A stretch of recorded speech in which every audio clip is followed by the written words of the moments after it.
మనసంత మల్లెల జలపాతం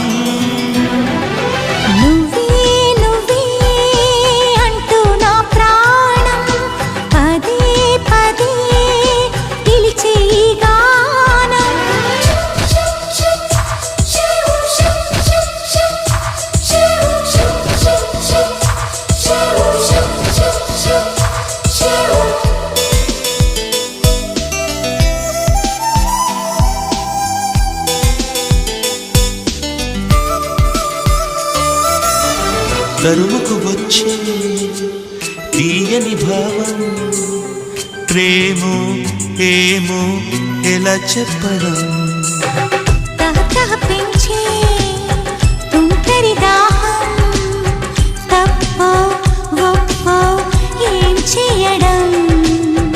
ఊహల్లో ఉయ్యాలు పెసంత